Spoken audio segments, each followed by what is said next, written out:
London. In the 2016 Brexit referendum and the 2017 general election, Henry Pritchard was not eligible to vote. He was too young. Now, having surpassed the legal voting age, 18, and eager for the government to change its course on leaving the European Union, he is desperate for an opportunity to have his say.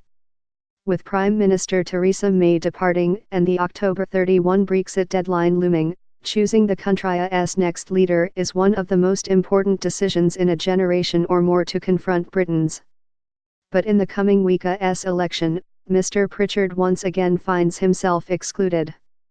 This is my future, Brexit is my future, but I am not allowed to participate in the process of deciding what that future might look like, the 19-year-old gap-year student said in a phone interview. Only 160,000 members of the Conservative Party will vote for Britannia's next leader because under the parliamentary system, the Prime Minister is elected directly by the governing party. And that is not going down well among the 99% of the population who feel shut out of the process. The reality that less than 1% of registered voters will make the consequential decision at such a critical time has left many questioning the very foundation of their democracy. The future of our country is going to be decided by a handful of out-of-touch toffs, said Chris Richardson, 21, a civil engineering student. The Tories have made a complete mess of Brexit over 3 years and have ultimately failed, he added. It's not too late to avert the crisis, and the public is desperate to have its say, but instead we are being shut out further and are forced to watch this slow-motion car crash. It's brutal. Until Brexit, few Britons voiced dissatisfaction with their country's political system. Even when the leader steps down, as Mrs. May announced she would in May after failing to get her Brexit deal through Parliament, there is no requirement for holding a general election. Both John Major and Gordon Brown took office as Prime Minister without a general election.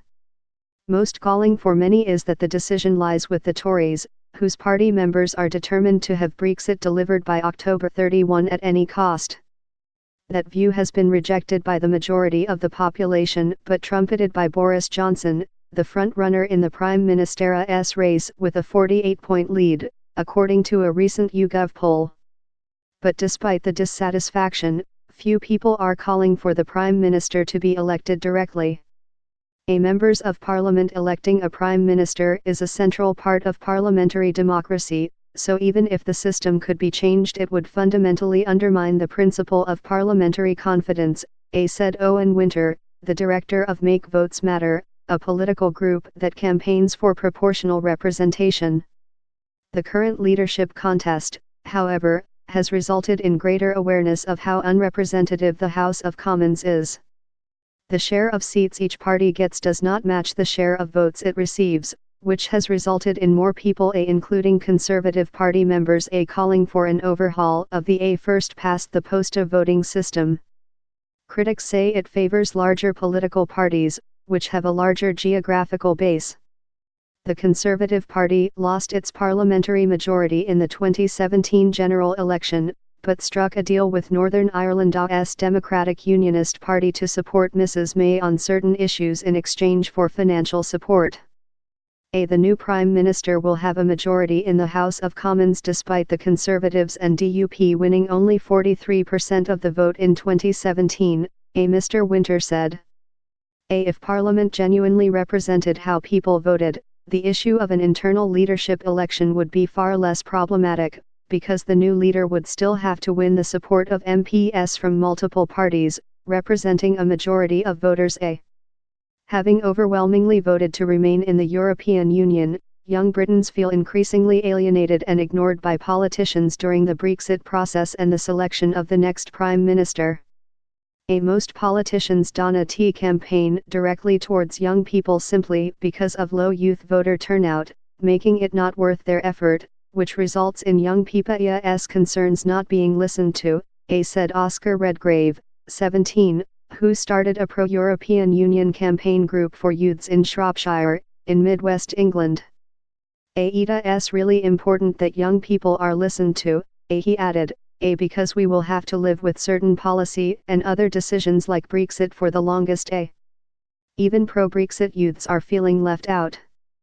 A. Not all Brexit voters believe in leaving no matter what the circumstances, A. said Ashley Turner, 24, who works on her father's farm and supports Mr. Johnson's rival for Prime Minister, Jeremy Hunt, who has not committed unequivocally to leaving by October 31.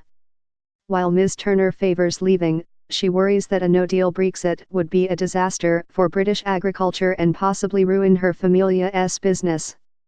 A. The politicians have a responsibility to avert an economic calamity, and I think Jeremy Hunt is capable of leaving with a good deal, A. Ms. Turner said in a phone interview.